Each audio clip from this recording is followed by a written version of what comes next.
go to the point. Tell me as precisely and concisely as possible the essence of your teachings.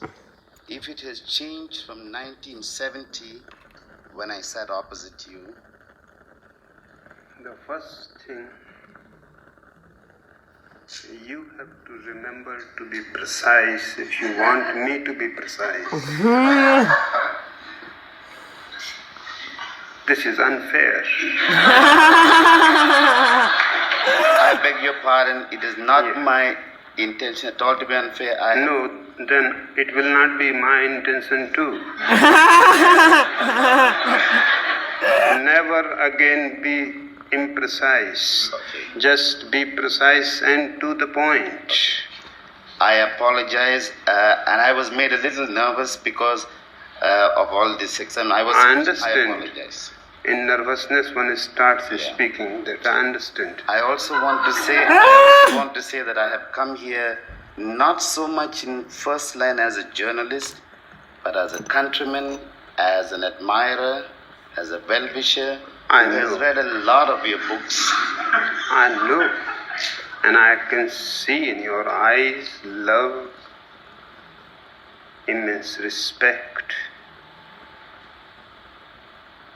One thing, everything has changed since your first interview.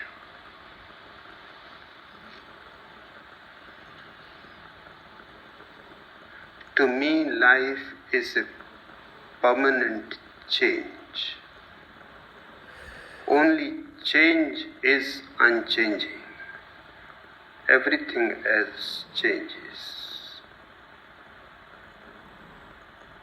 If you are alive, you will change. If you are dead, of course, you cannot change. The moment you stop changing, you have died. Many people die near about 30 years of their age. Then they may live 50 years more, but that is posthumous life. I will live to the very last breath. So I will go on changing. I will go on growing. There is no limit to it. There may be a limit to the sky, but there is no limit to the consciousness. Secondly, you want what is my teaching? It is very simple. The essential core of my teaching is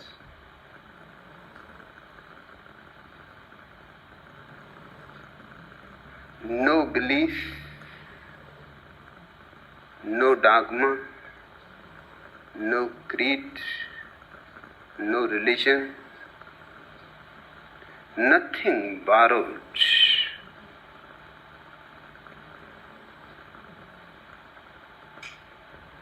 But only that which you have experienced has to be trusted.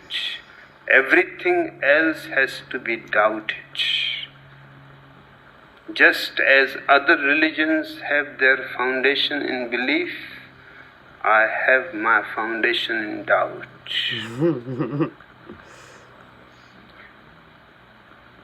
My foundation is exactly what the foundation science has.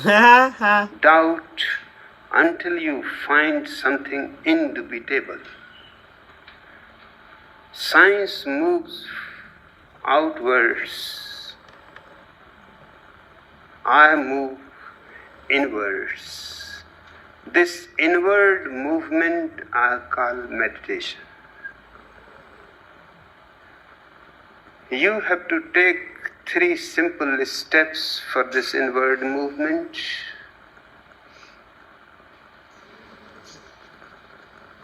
And the 4th happens on its own accord.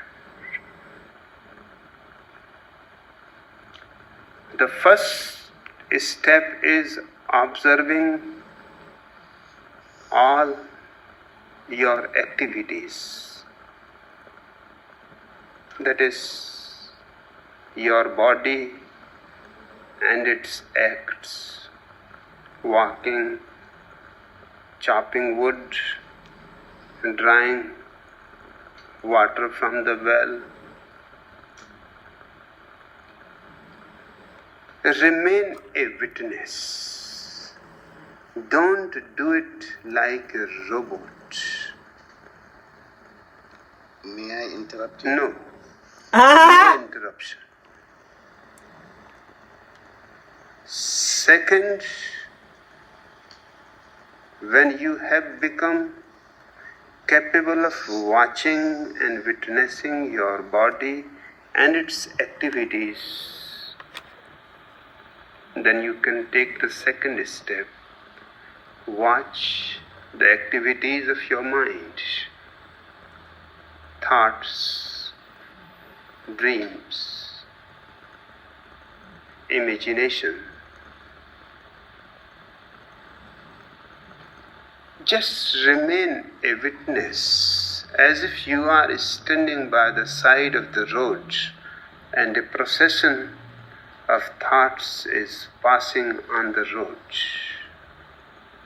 You are not part of it. You are just a mirror reflecting without any judgment, because mirror has no judgment. A beautiful face, the mirror does not say great. A ugly face, the mirror does not say, my God. The mirror simply reflects whatsoever comes before it. Exactly, one has to become a pure witness without any judgment, evaluation, good, bad. Then a strange experience happens. As your witnessing grows, thoughts start lessening in the same proportion. If you have 10% witnessing, then there are 90% thoughts. If you have 90% of consciousness, awareness, then there are only 10% thoughts. 100% witness, and there is just pure nothingness. This is the state of no mind. This is the door to the third and the last step. Now watch subtle emotions, moods. Thoughts are not so subtle. Moods. A certain shadow of sadness, a certain joy. One is concerned with the body, the second with the mind, third with the heart. And when you become capable of watching the third two, the fourth happens on its own accord. Suddenly a quantum leap, and you are standing exactly at the very center of your being, where there is nothing to be aware of. Awareness is aware of itself. Consciousness is conscious of itself. And this is the moment of ultimate ecstasy, samadhi,